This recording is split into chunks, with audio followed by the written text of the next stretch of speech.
My baby told me with a sigh, saying words that came across as a doubt.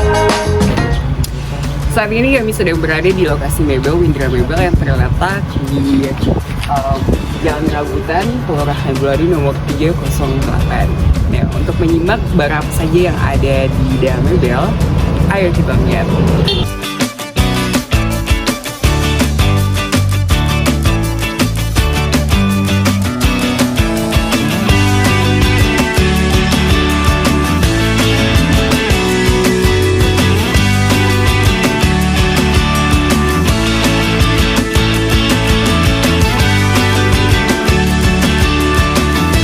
Jadi produk yang ada di Windra Mebel itu ada sofa, ada lemari, ada buffet, terus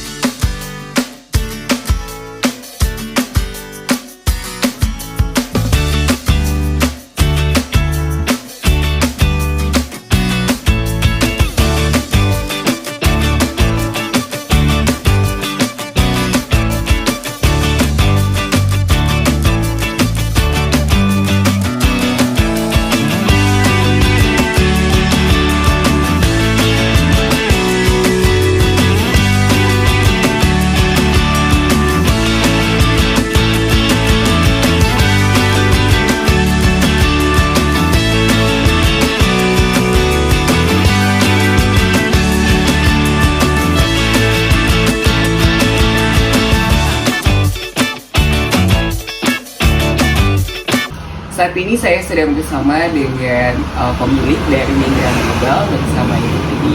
Nah, hari ini kami akan melakukan wawancara dengan memberikan beberapa pertanyaan terkait dengan artikel yang akan kami buat. Nah, baik, kalau dari usaha Windra Mebel ini dari berapa lama? kalau usahanya sebelumnya memang pernah ada usaha mebel tapi yang sofa, cuman kalau mulai untuk Jepara ini sekitar tahun 2006. Berarti kurang lebih sudah mau 20 tahunan ya, 18 tahun. Nah, kalau di Windra Mebel sendiri ada apa saja produk yang dibuat? Orang itu ada lemari pakaian orang jual, baru ada kursi, meja makan, ada tempat tidur, baru ada buffet, baru kurang lebih itu yang terang. Nah, untuk bulan November ini kira-kira ada produksi apa saja di Windra Mebel?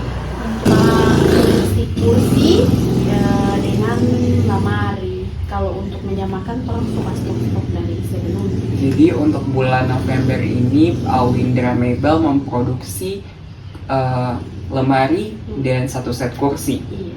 Itu kurang lebih kalau untuk di bulan November ini lemari berapa, kursi berapa? Yang keluar. Iya. Oh, kalau kursi. Yang diproduksi.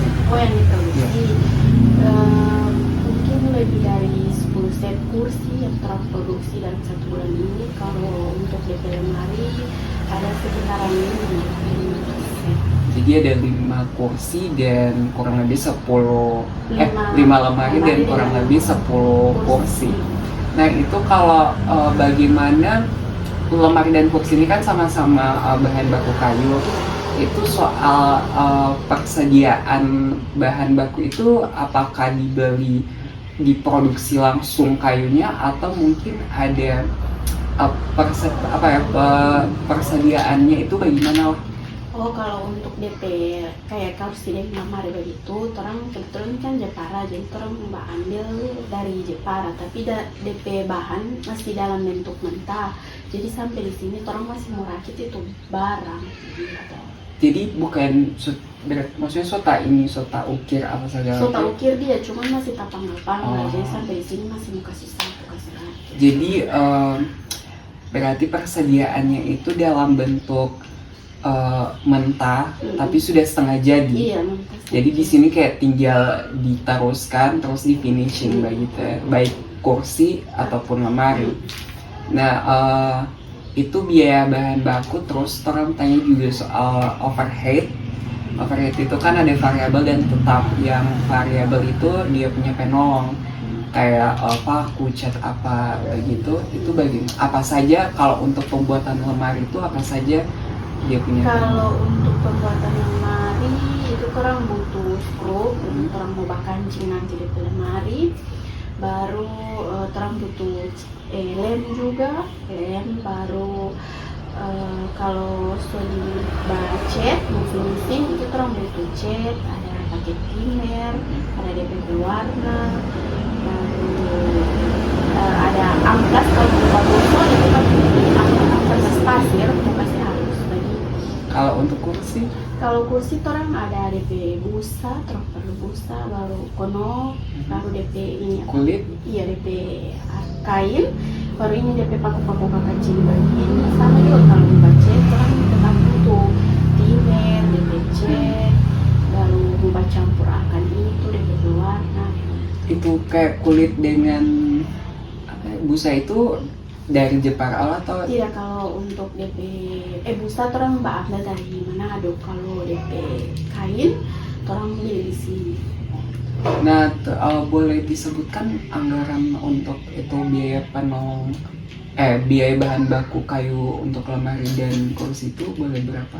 Maksudnya Untuk- saya mau jabarkan satu-satu Iya. DP ini harga. Iya. Kalau misalnya lemari itu DP harga lemari orang mau beli dari sana, Iya, DP kayu itu. 3,5 juta dia. Baru sampai di sini orang masih mau bakancing tuh, biaya bakancing itu membayar DP orang kerja itu 500. Begitu juga mau bagoso satu set lemari itu dia 500. Baru kalau mau cat 1 juta. Baru untuk DP bahan itu ada cat tuh. Cat itu orang biasa beli satu file, tapi dalam satu file itu tidak mau habis semua. Satu file itu DP isi 10 kilo. Itu berapa? Cuma seperempat orang pakai. Kalau DP cat itu orang biasa saya bam yang kualitas nomor 1 itu sekitaran DP harga 1.750.000. Itu untuk ukuran 10. Lebih dari 10 set mau tak pakai. Cuman kalau misalnya satu lemari dia biasa cuma seperempat yang kurang empat. Terus kalau skrup apa seperti Kalau DP skrup itu, kalau skrup saya ambil langsung dari Jawa, jadi dia mau kirim 1 kali dengan kursi toh, ini bahan yang mau ambil. Itu dalam misalnya satu lemari itu satu bungkus skrup itu DP harga kalau satu bungkus itu 150 saya jaga ambil dari 150 untuk satu satu lemari. lemari itu Kurang lebih sama di biaya penolong kursi dan lemari begitu.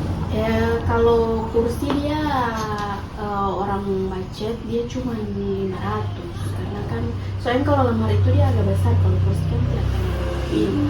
Cuman kalau orang bagus tuh dia satu set kursi itu dia 250. Berarti soal kita masuk saja di biaya karya, berarti karyawan ini digaji sesuai dengan per step dorang bekerja ya. Iya, misalnya kalau orang mau kerja lemari ya lemari yang orang bayar, tapi dalam orang mau gajian kan 1 minggu, tapi dalam 1 minggu itu bukan cuma lemari yang orang kerja. Kalau satu lemari berapa ya? Satu lemari saya jaga bayar karyawan. Kalau orang bagoso dia 500, budget dia 1 juta. Oh, berarti beda tidak ada orang budget, orang ada yang Iya, beda orang budget, Oh. bakancing dengan kasih halus, amplas beda. Kalau bakancing berapa? Bakancing dia sama 500 untuk orang bakancing lemari. Kalau ini kursi? Kalau kursi dia 250. Yang bapak pasang busa dengan DP Oh, itu orang bajok beda. beda ada. Kalau untuk kursi Kalau ada kursi, dia dengan iya. pasang itu berapa? Kalau satu set begini dia 650. Oke, sekarang orang beralih ke biaya tetap ya, mesin yang digunakan baik itu lemari dengan kursi. Itu ada mesin apa? Kalau untuk sama sih kurang lebih DP mesin. Kalau di ini tuh dari mulai bakancing dia ada mesin bor, orang pasangkan dari skrup. Baru kalau untuk amplas orang ada mesin amplas mau kasih halus. Baru kalau masuk di pengecetan itu ada kompresor. Kalau untuk membaca kursi orang ada hektar tembak itu dia pakai juga sambung lewat ini kompresor. Oke.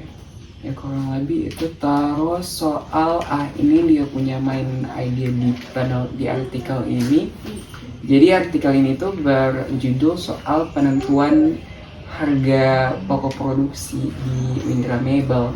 Nah kalau di Windra Mebel itu harga jual si produk itu apakah ditentukan itu bagaimana? Apakah memang dilihat DP harga pokok produksi atau ikut harga pasar atau tinggal kalau lamari 3 juta atau ini? Orang kalau untuk harga ya kan balik lagi mulai dari bab produksi itu, jadi orang harus hitung semua dulu DP produksi, baru orang kasih keluar DP harga. Tapi tidak juga, maksudnya tidak yang sampai untuk tinggi-tinggi sekali, tidak. Kalau dia punya margin keuntungan itu rate-nya berapa persen? Dari satu barang? Iya. Mungkin sekitar 5% sampai. Baru soal kan tadi kan berarti untuk penentuan harga jual itu dirinci harga pokok semua. Nah yang dirinci itu apakah cuma harga pokok produk, harga biaya bahan baku, penolong sama karyawan? Iya cuma. Kalau soal DP penyusutan mesin-mesin tidak berarti selama ini tidak gitu. Berarti ini menjadi satu masalah yang nanti orang bantu buat artikel dan penyusutan mesin-mesin mungkin untuk kedepannya bisa dikalkulasikan ulang karena biaya variabel biaya overhead tetap itu juga sangat penting dalam penentuan harga pokok produksi melalui sistem full costing. Full costing itu jadi biaya yang keluar itu dihitung dari semua, bukan hanya apa yang tertaruh di kursi, di lamari ataupun orang bekerja, tapi juga dihitung mesin-mesinnya juga, mobilnya juga, dia punya pemasaran dan lain-lain. Nah mungkin itu saja wawancara kami bersama Ibu Pratiwi selaku pemilik dari Windra Mebel.